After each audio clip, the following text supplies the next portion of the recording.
जो अलग अलग माध्यम के द्वारा, बच्चों के द्वारा, पुस्तक के द्वारा हमने सुनी। और ये 7वीं वाणी और आखिरी वाणी, मेरे प्रियो, ये 7वीं वाणी जो कि आखिरी वाणी है, 6ठी वाणी से और 7वीं वाणी दोनों आपस में मेल है। ये दोनों मिलकर एक परिपूर्णता को दर्शाती है। प्रभु यीशु मसीह क्रूस पर से कह रहे हैं,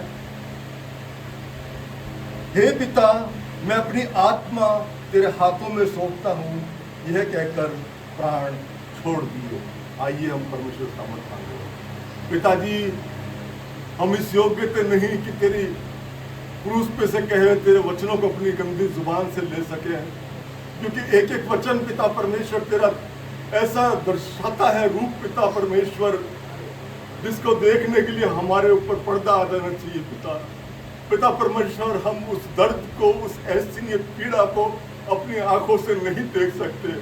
पिता परमेश्वर, जब हम दोपहर में तेरे भाव में थे, जो दृश्य वहां तेरा दिखाया गया था पिता परमेश्वर, सचमुच हमारे आंसू पिता हृदय के साथ निकल रहे थे। पिता परमेश्वर, कि तूने हमारे लिए पिता परमेश्वर किस तरह अपने आप को लहूलुहान कर लिया था। होने दे पिता परमेश्वर, इस क्रूस की कथा को हम अपने जीवन में उद्धार प्राप्त करने वाले हो सके। पिता परमेश्वर, जो इन 7 वचनों में तू सिखाना चाहता है, उन वचनों को हम सीख के पिता परमेश्वर औरों को भी सिखाने वाले, आशीषित करने वाले हो सके। पिता परमेश्वर, इस विनती हमारे उद्धारकर्ता प्रभु यीशु तेरे नाम से मांगते हैं, सुनिए और कबूल कीजिए, आमीन। मेरे प्रियो, ये 7 ही वचन क्यों क्रूस पे से दिए थे? 5 भी दे सकते थे, 4 भी दे सकते थे, 7 भी दे सकते, 6 भी दे सकते थे। ये 7 वचन ही क्यों दिए गए? मेरे प्रियो, ये 7 क्या है? एक परिपूर्णता दिखाता है। ये बाइबल के अंदर परमेश्वर का ये अंक है। जिस प्रकार से 40 अंक है और भी अंक है, उसी प्रकार से 7 अंक उत्पत्ति से स्टार्ट होते हैं, जो कि प्रकाशित वाक्य तक हमको मिलते हैं और बहुत सी जगह हम इनको पाते हैं। मेरे प्रियो, अगर हम देखते हैं उत्पत्ति की इंजील के अंदर, तो वहाँ पर हमें पाते हैं पहले दूसरा अध्याय, उसकी पहली आयत के अंदर, उत्पत्ति दूसरा अध्याय, उसकी दूसरी और तीसरी आयत, और परमेश्वर ने अपना काम जिसे वह करता था 7वें दिन समाप्त किया और उसने अपने किए हुए सारे काम से 7वें दिन विश्राम किया। और परमेश्वर ने 7वें दिन को आशीष दी और पवित्र ठहराया। मेरे प्रियो, ये 7 वचन, 5 वचन, 4 वचन इसलिए नहीं हुए क्योंकि ये 7 वचन परमेश्वर के काम, 6 दिन परमेश्वर कार्य करके 7 वचन जो परमेश्वर अपनी आत्मा का प्राण परमेश्वर को सौंप रहा है, वो 7 वचन इस 7 दिन को महत्व देते हैं, इस 7 वचन को महत्व देते हैं। मेरे प्रियो, बहुत ही गहरी और गूढ़ बातें हैं।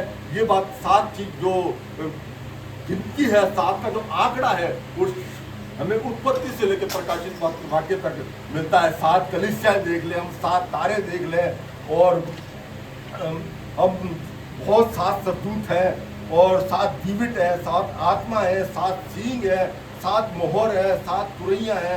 और प्रकाशित वाक्य 8 और उसके 2 आयत के अंदर तो एक बहुत ही अच्छी चीज मिलती है। 7 अध्याय है, 7 गिनती के 7 गणना, जो प्रकाशित वाक्य निकाल लीजिए, उसका 8 अध्याय उसके 2 आयत।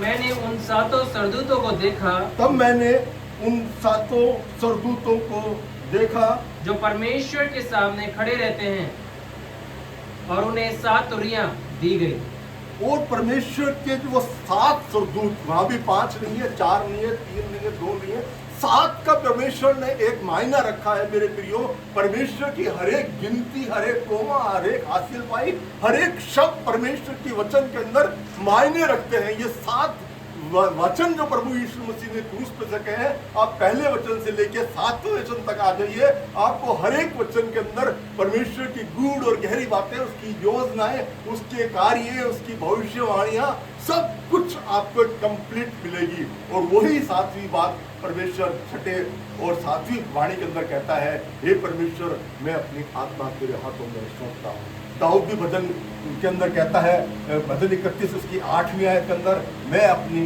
आत्मा तेरे हाथों में सौंपता हूँ। वो मेरे प्रियो, हम पुराने लोग हैं, यानी कि ये न्यू जनरेशन है, लेकिन हमारी जनरेशन थोड़ी पुरानी है। और हमें माँ जब हम लोग सुलाती थी रात को बिस्तरों में, तो एक गाना गाती थी, और वो गाने के अंदर एक लाइन हुआ करती थी कि जो मौत आवे आज की रात मुझे, तो मेरी रूह को कर कबूल तू। उस गाने के अंदर एक लाइन थी। मेरे प्रियो, वो लाइन भी भजनकार दाऊद कहता है, हे पिता मैं अपनी आत्मा तेरे हाथों में सौंपता हूँ।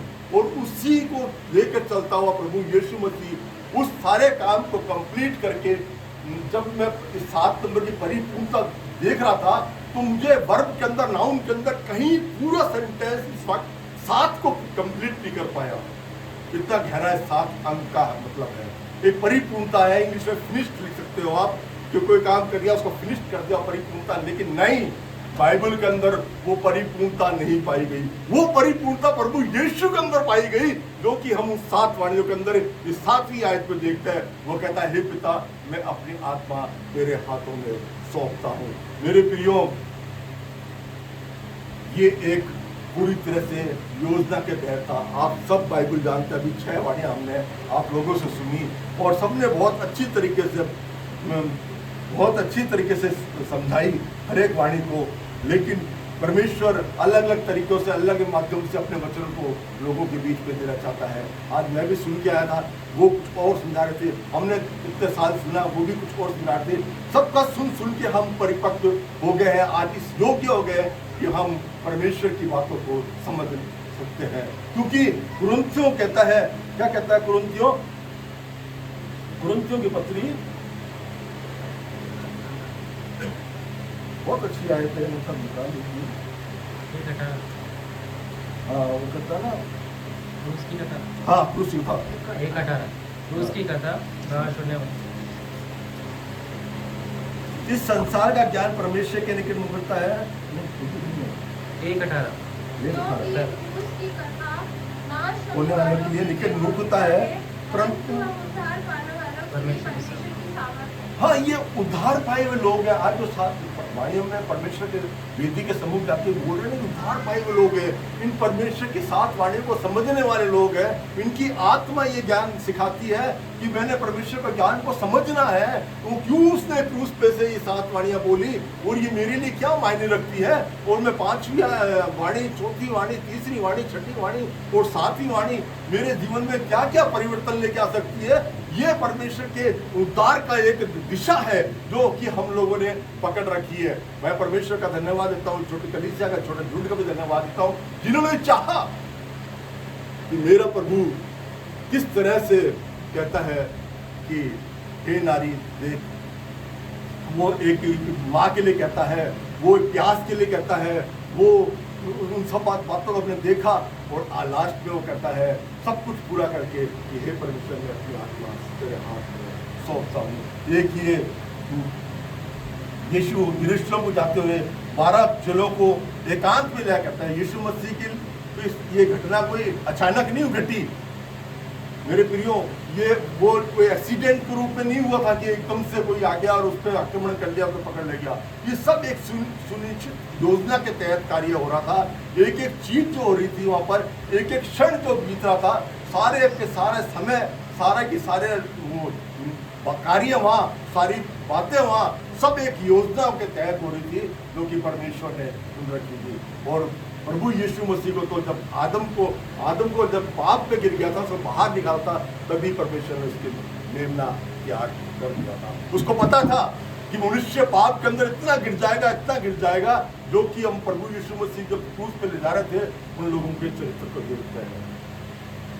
उसको मालूम था उसने मेमना त्याग कर, वही मेमना प्रकाशित वाक्य में दिखाई दिया, वही मेमना यूहन्ना बपतिस्मा देने वालों को दिखाई दिया।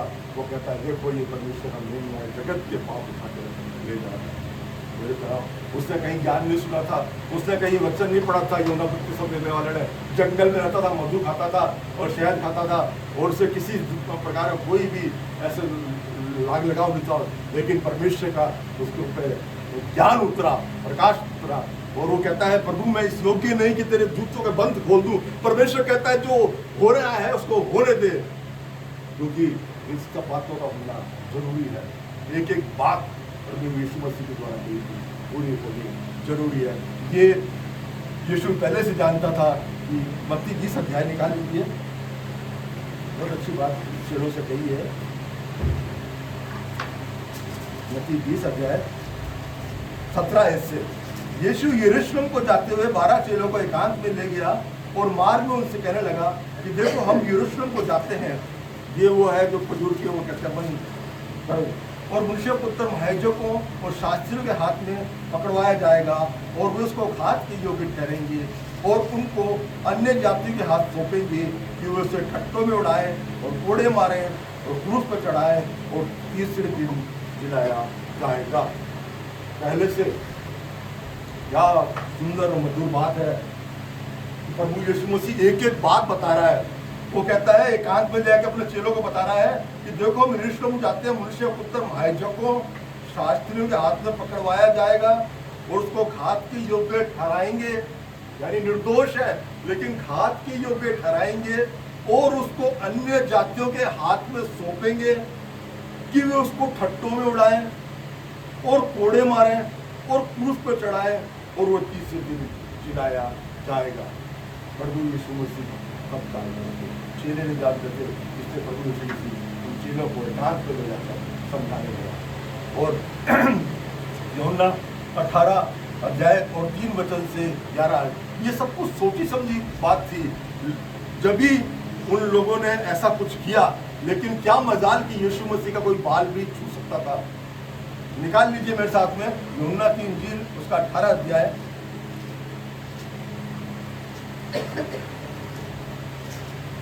3 से 11 वचन। तब यहूदा सैनिकों के एक दल और प्रधान याजकों और फरीसियों की ओर से प्यादों को लेकर दीपकों मशालों हथियारों को लिए हुए वहां आया। तब यीशु उन सब बातों की जो उस पर आने वाली थी जानकर निकला। तब यीशु उन सब बातों को जो उस पर आने वाली थी जानकर निकला और उनसे कहा, कहने लगा, ढूंढते हो? किसे ढूंढते हो? उन्होंने उसको उत्तर दिया, यीशु नासरी को। यीशु ने उनसे कहा, मैं हूँ। मैं ही हूँ। अब यीशु मसीह ने इस जगह पर वो शब्द इस्तेमाल किया जो कि मूसा ने कहा था, मैं फिरौन के सामने जाकर क्या कहूंगा कि मुझे किसने भेजा है? तो परमेश्वर ने कहा, मैं हूँ जो हूँ, मैं हूँ जो हूँ। और यहाँ पर यीशु मसीह ने वही शब्द कहा कि मैं ही हूँ। और क्या हुआ? छठियाई पढ़ना। उसके ये कहते ही मैं हूँ, वे पीछे हटकर भूमि पर गिर पड़े। कौन थे? यहूदा थे, पलटन थे, सरदार थे, सब, यहाँ तक कि यहूदा स्कूटी भी थे, सब पे सब गिर गए। मेरे प्रियो, मैं ही हूँ। कोई छू सकता था, कोई पकड़ सकता था यीशु मसीह को, कोई बाली बाका कर सकता था, लेकिन सारी परमेश्वर की अपनी योजनाओं को, उसके आज्ञाओं को, उसके बताए हुए सब बातों को प्रभु यीशु मसीह ने अपनी बात के अंदर सारी रात प्रार्थना के अंदर बिताई कि यहाँ तक कि उसका पसीना भी लहू बनकर बहने लगा। वो पहला जिस प्रकार से सारी 7 बातें हुई है उसी प्रकार से परमेश्वर दास बता रहा था, 7 बार प्रभु यीशु मसीह का खून भी निकला और 7 बार प्रभु यीशु मसीह के खून से आशीष हम हुए हैं। और वो कहता है भूमि पर, वो कहता है मैं हूँ, और वो पीछे हटकर भूमि पर से गिर पड़े। मेरे प्रियो, अगर प्रभु यीशु जी फूंक मारता तो सारे के सारे सेना की सेना मारता। वो कहता है ये जगह कि मैं 1.5 पलटन बुला सकता हूँ काश से, मेरे प्रियो, लेकिन परमेश्वर को वो सब बातें पूरी करनी थी। यूहन्ना 10 अध्याय 17 और 18 है।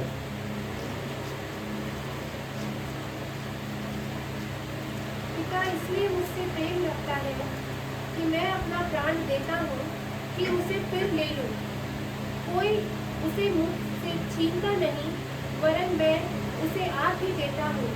मुझे उसके देने का अधिकार है और उसे फिर लेने का भी अधिकार है। हाँ, यीशु विश्व परमेश्वर है, पिता, पुत्र, पवित्र आत्मा।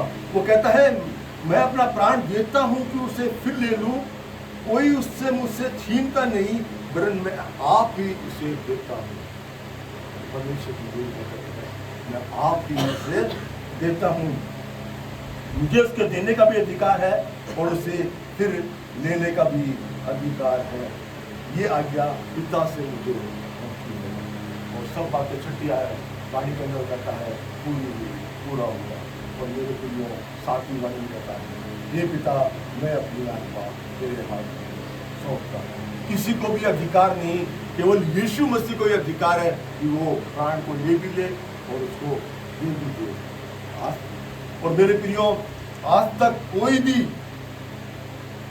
ऐसा ना हुआ जिसने अपने प्राण को दिया भी हो और वापस लिया भी हो। प्रभु यीशु मसीह ने 3 वो कार्य किए जो कि आज तक कोई भी नहीं करा। पहला 3 पहाड़ थे दुनिया के अंदर। पहली बात पाप, दूसरा शैतान और तीसरा मौत। तीनों पे परमेश्वर प्रभु यीशु मसीह जयवंत हुआ। और ये तीनों पर चीजों पर जयवंत होने के बाद में जब लास्ट पर शैतान बचा, उसको भी प्रभु यीशु मसीह ने हरा दिया। उसके बाद प्रभु यीशु मसीह कहते हैं पूरा हुआ। और 7वीं वाणी में कहते हैं, हे पिता मैं अपनी आत्मा तेरे हाथ में सौंपता हूं। ये एक पतरस कहता है, देखो किस प्रकार जब पतरस ने सब बातें अपनी आंखों से देखी तो प्रभु यीशु मसीह किस प्रकार बड़ा गवाह बन गया। पतरस के द्वारा कलीसिया पहले ही वचन के अंदर 3000 उससे मिल गई। वो प्रेरितों का काम 2 अध्याय उसकी 22 और 23 और 24 आयत में क्या कहता है? प्रेरितों का काम 2 अध्याय 22, 23 और 24। हे इस्राएलियों ये बातें सुनो कि यीशु नासरी एक मनुष्य था जिसका परमेश्वर की ओर से होने का प्रमाण उन सामर्थ्य कामों और आश्चर्यों के कामों के और चिन्हों से प्रकट है जो परमेश्वर ने तुम्हारे बीच उसके द्वारा कर दिखलाए, जिसे तुम आप ही जानते हो। उसी को जब वह परमेश्वर की ठहराई हुई मनसा, अब यहाँ पे पतरस कह रहा है, पौलुस कह रहा है कि इसी पतरस कह रहा है जिसे तुम आप ही जानते हो, उसी को जब वह परमेश्वर की ठहराई हुई मनसा और होनहार के ज्ञान के अनुसार पकड़वाया गया, तो तुमने अधर्मियों के हाथ से उसे क्रूस पर चढ़ाकर मार डाला। मेरे प्रियो, ये है पतरस की कहानी। आज हम भी जब प्रभु यीशु मसीह को क्रूस पर उस स्मरण कर रहे हैं, उस दिन को अपनी आंखों से देख रहे हैं, उसके 7 वाणियों पर विचार कर रहे हैं, मनन कर रहे हैं, तो हमें भी प्रभु यीशु मसीह का पतरस के समान ऐसा गवाह बन जाना चाहिए जो उसकी इस प्रकार से गवाही देने पाए। और मेरे प्रियो 4 अध्याय की 26 और 28 आयत क्या कहता है? प्रेरितों का 4 अध्याय 26 और 28। प्रभु और उसके मसीह के विरोध में पृथ्वी के राजा खड़े हुए और हाकिम एक साथ इकट्ठे हो गए, क्योंकि सचमुच तेरे सेवक यीशु के विरोध में जिसे तूने अभिषेक किया, हेरोदोस और पेंतुस पिलातुस भी अन्य जातियों तो इस्राएलियों साथ इस नगर में इकट्ठे हुए कि जो कुछ पहले से तेरे सामर्थ्य और मति से ठहरा था वही करें। अब ये प्रभु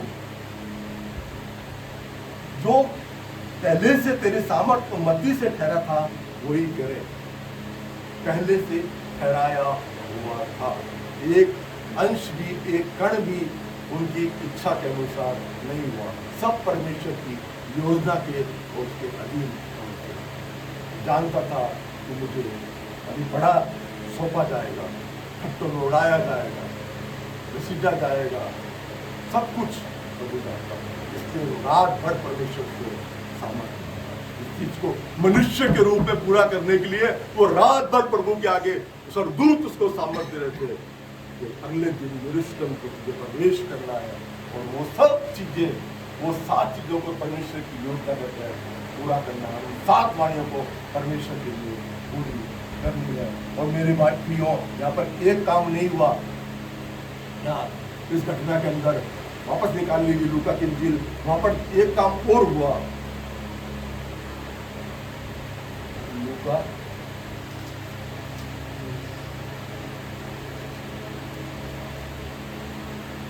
यही सब जाए 46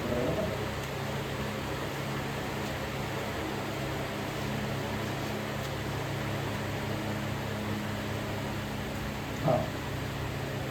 और सूर्य का उजाला जाता रहा, मंदिर का पर्दा बीच में से फट गया। मेरे प्रियो, शरीर, प्राण और आत्मा। प्राण लहू में होता है। प्रभु यीशु ने अपना लहू में आके हमारे फसलों में जो ले जाते थे भयंकर, उनके फसलों में आ गया। वो हमारे लिए पाप से छुड़ाने का एक बन गया। आत्मा परमेश्वर सीधे वो सौंप है। जब वो आत्मा प्रभु यीशु के पास जा रही है तो हमारे लिए प्रभु यीशु मसीह ने जो पर्दा बीच में पड़ा हुआ था उसको दो भाग कर दिया है और बीच में प्रभु यीशु मसीह आ गया है। अब हम आमने सामने प्रभु यीशु मसीह से प्रार्थना कर सकते हैं, उससे बातचीत कर सकते हैं, उसको निहार सकते हैं, उसकी ओर दृष्टि लगाए रख सकते हैं, उससे हम हर एक अपने दिल की बात कह सकते हैं और सारी बातों से हम उससे सामर्थ्य प्राप्त कर सकते हैं। तो पर्दा जो कि जहाँ पर भी जैसे ने बताया किस प्रकार से वहाँ अंदर साइकिलों से वीडियो से अंदर छोड़ा जाता था परमेश्वर आज्ञा को, कहीं ऐसा ना हो कि परमेश्वर का दर्शन देख के वो घोष हो जाए।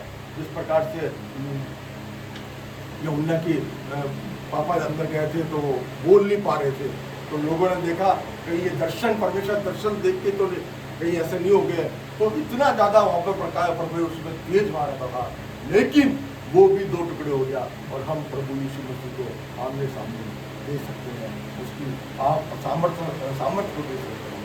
तो परमेश्वर ने अपनी धार्मिकता को किस रीति से पूरा किया। यिर्मयाह की पुस्तक उसका 23 अध्याय 5 और 6 आए। यिर्मयाह 23 अध्याय 5 और 6।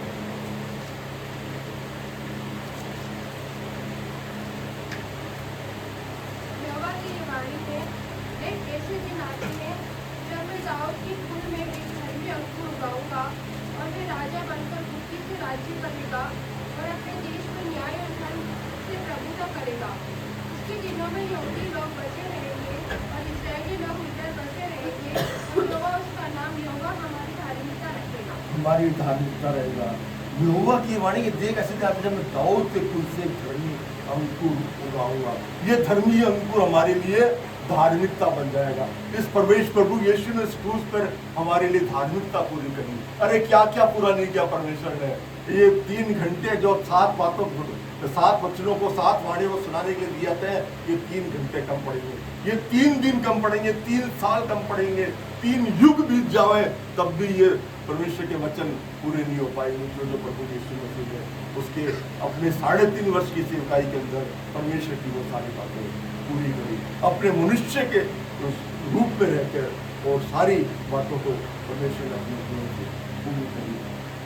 तो हमारा भी क्या फर्क पड़ता है मेरे चीजों, हमें भी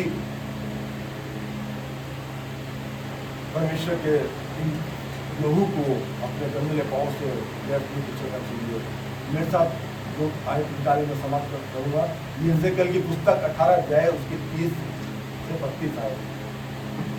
यहेजकेल की पुस्तक, क्योंकि गुड फ्राइडे चला जाएगा, कल ईस्टर आ जाएगा, परसों ईस्टर आ जाएगा, हम हैप्पी ईस्टर करके फिर 1 साल के लिए सब बातें भूल जाएंगे। लेकिन परमेश्वर में तरोताजा बनाए रखना चाहता है, इसलिए वो कहता है इन बातों के बाद में आपको क्या करना है वो भी आज हम देख लेते हैं। यहेजकेल की पुस्तक 18 अध्याय 30 से 32 आए। प्रभु यहोवा की ये वाणी है, हे इस्राएल के घराने, मैं तुम में से हर एक मनुष्य का न्याय उसकी चाल चलन के अनुसार ही करूँगा। पश्चाताप करो और अपने सब अपराधों को छोड़ो, तभी तुम्हारा अधर्म तुम्हारे ठोकर खाने का कारण ना होगा। अपने सब अपराधों को जो तुमने किए हैं दूर करो, अपना मन और अपनी आत्मा सबसे मोस्ट यही है, अपना मन और अपनी आत्मा बदल डालो। फिर बाद में 32 साल के अंदर लास्ट में कहता है इससे पश्चाताप करो तो तभी तुम क्या जीवित रहोगे, मरे हुए के समान नहीं रहोगे। पश्चाताप करना जरूरी है मेरे भाइयों, मन का खतना करना जरूरी है, मन का बदलना जरूरी है। जब भी वो कहता है मैं दुष्ट के मरने से प्रसन्न नहीं होता। मेरे प्रियो, आज जब मैं स्टडी कर रहा था सुबह के समय देख रहा था मैं, तो एज़रा की पुस्तक उसका 3 अध्याय 1 से 5 आए थे, मुझे बहुत अच्छी लगी। मैंने कहा आज मुझे मौका मिला कि ये मैं बात जरूर बताऊंगा। एजरा की पुस्तक, क्योंकि जब हम नई सृष्टि, नया मन, नया हृदय लेके प्रभु के सामने आते हैं तो किस प्रकार से एक खुशी मनाई जाती है। मेरे साथ निकाल लीजिए एजरा की पुस्तक 3 अध्याय उसकी 11 ऐसे। तो वे नहीं, पहले पढ़ो छठी आयत से, 3 अध्याय की 6 आयत। 7वें महीने के पहले दिन से वे यहोवा को होमबलि चढ़ाने लगे, परंतु यहोवा के मंदिर की नींव तब तक ना डाली गई थी। हाँ, और यहाँ फिर 7वां आ गया। ये 7 जब मैं बाइबल पढ़ रहा था तो मैं पढ़ता चला गया, हर जगह 7। नूह का जहाज के अंदर 7 जोड़े अच्छे उसके जाते होंगे, जो गलत हुआ है वो कोई। और फिर गेट बंद करने के बाद 7 दिन बाद बरसात हुई। हर चीज 7 दिन से शुरू होती है, लकी 7। मैं स्वतः मैं भी 7 तारीख को 7वें महीने में 2007 को पैदा हुआ। यहाँ कोई है तो वो लकी है। बहुत अच्छा वो दिन है वो परमेश्वर का, बाइबल के अकॉर्डिंग। मेरे प्रियो 7वें महीने के पहले दिन वे यहोवा को होमबलि चढ़ाने लगे, परंतु यहोवा के मंदिर की नींव तब तक नहीं डाली गई थी। जब डाली गई तब क्या हुआ? 11 आयत पढ़ना। तो वे ये गा गाकर यहोवा की स्तुति और धन्यवाद करने लगे कि वह भला है और उसकी करुणा इस्राएल पर सदैव बनी है। और जब वे यहोवा की स्तुति करने लगे तब सब लोगों ने ये जानकर, हाँ, ये 10वीं आयत में लिखा है, और जब राजाओं ने यहोवा के मंदिर की नींव डाली और अपने वस्त्र पहने हुए, तुरियां लिए हुए याजक और झांझ लिए हुए असाफ के वंश के लेवीय इसलिए नियुक्त किए गए, इस्राएलियों के राजा दाऊद की चलाई हुई रीति के अनुसार यहोवा की स्तुति करें। ये वेदी की नींव है मेरे प्रियो। आप जब उस वेदी को बनाते हैं, उसकी नींव डालते हैं, तो ये स्तुति करना आपके लिए बहुत ही आवश्यक हो जाता है। अब फिर वेदी की अगर स्तुति नहीं की गई तो वेदी व्यर्थ चली गई आपके लिए, जो आपने उसको बनाई थी। और परमेश्वर का कोप आप पे बढ़ सकता है, क्योंकि परमेश्वर 2-धारी तलवार है मेरे प्रियो। वो उसके घोड़ा, उसकी लाठी, उसकी मार भी आपको सह नहीं कर सकती है। वेदी बनाई है तो उसकी स्तुति और उसकी महिमा करनी भी जरूरी है। सो वो ये गाकर यहोवा की स्तुति और धन्यवाद करने लगे कि वह भला है और उसकी करुणा इस्राएल पर सदैव बनी रहेगी। उसकी करुणा सदा की है। ये गाना कई बार गाया गया बाइबल के अंदर, पुराने नियम के अंदर। जब वो यर्दन नदी को पार करेंगे तो मरियम डफली लेकर इस गाने को गाने लगी थी, धन्यवाद करें राजाओं का राजा यीशु राजा। ये गाना उस समय गाने लगे थे। और 12वीं आयत में क्या लिखा है?